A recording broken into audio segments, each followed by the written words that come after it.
Apakah Tiongkok yang memberikan dunia virus corona? Sekali lagi kita pertanyakan pertanyaan ini untuk menjadi pelajaran akan serangan pandemi berikutnya yang mungkin saja berbeda model tetapi satu tujuan. Apakah Tiongkok bekerjasama dengan para globalis untuk membuat dunia takluk pada hegemoni baru non-Amerika non-sekutu barat, tapi takluk pada Tiongkok yang menggunakan globalis sebagai mitra penaklukan? Atau pandemi kemarin adalah memang kecelakaan yang mana dimanfaatkan oleh Tiongkok dengan memproduksi vaksin palsu yang disebar ke seluruh dunia dengan nama vaksin diplomasi untuk menaklukkan dunia yang lemah untuk terus berada di bawah kendali Tiongkok? Agaknya jawabannya adalah iya, walau Beijing tidak akan pernah mengakuinya, seperti Sambo yang terus mengelak saya tidak membunuh J dengan mengatakan tidak ada bukti atau buktinya mana. Kita semua tahu bahwa Tiongkok dengan vaksin buatannya selalu mengatakan bahwa vaksin mereka adalah termasuk yang pertama hadir untuk menyelesaikan virus corona yang mematikan itu. Tiongkok menyebarkan jutaan bahkan miliaran vaksin dan menggunakan diplomasi vaksin kepada negara yang tidak mampu membayarnya dengan diberikan dalam bentuk pinjaman. Seperti halnya Amerika dan pihak Barat dalam membantu Ukraina, tidak ada kata bantu dengan gratis. Itu semua merupakan pinjaman dari pihak Barat kepada pihak Zelensky. Demikian juga dengan diplomasi vaksin ala Tiongkok, diberikan dalam bentuk pinjaman. Namun sekarang ujung-ujungnya harus diakui bahwa suntikan dari vaksin yang berasal dari Tiongkok tersebut tidak bekerja dengan baik, bahkan sama sekali tidak bekerja. Bahkan ejekan barang murah yang dibuat terburu-buru dari Tiongkok nggak ada yang beres kembali menggema di seluruh dunia kesehatan dunia saat ini. Mengapa informasi tentang virus Wuhan ini kembali menjadi sorotan dunia? Kita semua tahu ada masalah besar di Tiongkok dalam 6 bulan terakhir ini sehingga pemimpin besar Tiongkok, Xi Jinping, harus menjalankan zero covid policy atau kebijakan nol covid dengan ketat sehingga menutup banyak kota yang mengakibatkan ekonomi Tiongkok hanya tumbuh di bawah 1%, jauh dari target ekonominya yaitu di atas 5%. Mengapa segitu parahnya tindakan keras harus dilakukan memenjarakan penduduk Tiongkok di rumah masing-masing demi nolnya COVID yang masih dengan kecepatan tinggi memapar penduduk Tiongkok? Hingga minggu kemarin pemerintahan Tiongkok akhirnya harus mengambil obat virus corona dari negara lain, dari perusahaan lain yang terbukti berhasil menyembuhkan keterpaparan pasien corona. Salah satunya ambil dari Pfizer secara besar-besaran. Karena vaksin mereka tidak bekerja sama sekali di tubuh para penerimanya. Secara masif ternyata ada serangan balik dari corona di Tiongkok saat ini dalam jumlah yang sangat luar biasa besarnya. Jauh lebih besar dari apa yang dilaporkan dalam data dunia. Tiongkok mengurangi dan tidak mengatakan yang sebenarnya. Namun faktanya Tiongkok masih di lockdown karena vaksin yang dipakainya tidak ada yang bekerja sehingga tidak terjadi herd imunitas di penduduk Tiongkok. Herd immunity adalah kekebalan tubuh penduduk yang lebih besar dari jumlah pandemi terpaparnya. Kekebalan terjadi karena memang imunitas tinggi atau dibantu vaksin.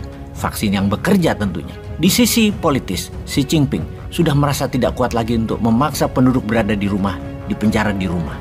Pemerintah akhirnya menyerah dengan suara rakyat yang berteriak, yang meminta dirinya bahkan untuk mundur dan juga bubar Partai Komunis Tiongkok. Satu-satunya cara adalah menyerah, menutupi kekalahan dengan membeli obat-obat antivirus yang akan diberikan kepada rakyat Tiongkok dan bukan lagi menggunakan vaksin. Tiongkok akhirnya dengan demikian terpaksa membeli obat anti-COVID yang terbukti ampuh dari Pfizer yang bernama Paxlovid. Ketika barang ini tersedia di online di Tiongkok dalam 1 jam langsung sold out, jutaan paket terjual dalam hitungan jam, memperlihatkan betapa parahnya keadaan di Tiongkok saat ini akan serangan besar dari gelombang ketiga corona. Bukan hanya rakyat Tiongkok yang kena prank oleh pejabat negara mereka, namun Tiongkok menyebarkan dan menggunakan vaksin ini ke banyak negara sebagai senjata tekan ekonomi, debt trap, jebakan hutang. 1,8 miliar dosis telah disebar ke seluruh dunia, 300 juta sebagai sumbangan. Namun sisanya adalah dijual dan dihutangi negara-negara tersebut. Kamboja salah satu negara yang dihutangi vaksin ini. Ada 30 juta dosis vaksin Kamboja dapat. Apa itu diplomasi vaksin oleh Tiongkok? Seperti pengakuan Nicaragua untuk menerima sumbangan vaksin, maka Nicaragua harus memutuskan hubungan bisnis dengan Taiwan. Akhirnya setelah berpikir panjang, Nicaragua tidak punya pilihan. Jutaan orang sudah terpapar yang membuat Nicaragua menerima syarat Tiongkok, melepas hubungan bisnis dengan Taiwan, dan mendaratlah 2 pesawat vaksin dari Tiongkok besoknya.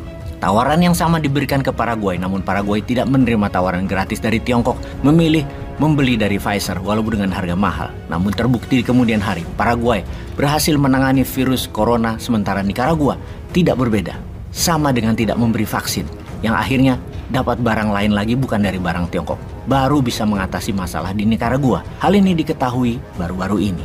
bukan kejadian waktu di tahun 2020. Kampanye Xi Jinping pada dunia di tahun 2020 mengatakan bahwa vaksin Tiongkok adalah solusi dunia, ternyata balik arah terhadap dirinya sendiri sekarang. Secara jumlah, negara Bangladesh misalnya, kehilangan banyak tenaga medis karena menggunakan vaksin ini, namun vaksinnya tidak bekerja, sehingga rakyat Bangladesh akhirnya dapat bantuan dari India yang obatnya berhasil menangani penyembuhan corona dan tidak menggunakan vaksin, pakai obat. Banyak negara yang dekat dengan Tiongkok yang terjebak dengan vaksin Tiongkok mengalami masalah di awal pandemi karena memukul banyak para medis, tenaga kesehatan termasuk dokter di negara-negara seperti Brazil, Filipina, Kamboja, Pakistan, Turki. Mereka meninggal. Yang pada akhirnya negara tersebut sadar dan menggunakan vaksin dari produk lainnya non-Tiongkok dan barulah efektif menangani masalah COVID di negaranya. Injeksi kedua dan booster dari produk lain baru bisa menangkal virus corona. Kalau awal-awal corona adalah malapetaka bagi dunia yang terkecoh pakai vaksin tidak efektif dari Tiongkok tersebut.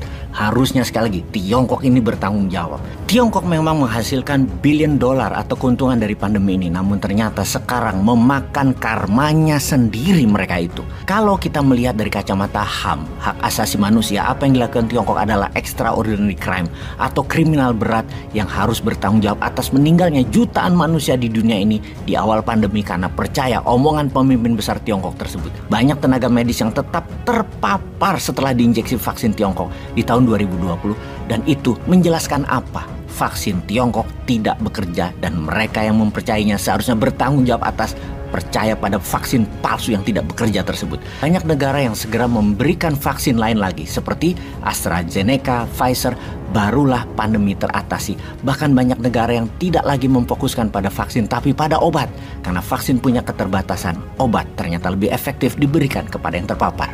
Kita kembali ke Tiongkok sekarang, di mana saat ini belum juga dibuka lockdown dan masih menjalankan dengan keras zero covid policy. Ada apa? Karena herd imunitas di Tiongkok tidak tercapai, maka obat dari asing dibuka dan mulai melonggarkan kebijakan zero covid dengan menanggung malu harusnya kalau pemimpin Tiongkok tersebut punya kemaluan yang besar. Namun tidak akan pernah terjadi pejabat mengaku salah, potong buntut salahkan anak buah, itu lebih pasti. Coba kita detailkan, mengapa Tiongkok sampai saat ini membangun rumah sakit dengan kecepatan yang luar biasa untuk menambah fasilitas dan jumlah rawat inapnya. Apa nggak ada virus corona di sana? Ada, dan rakyatnya belum mencapai kekuatan imunitas skala masif yaitu 80% penduduknya imun. Belum, masih jauh.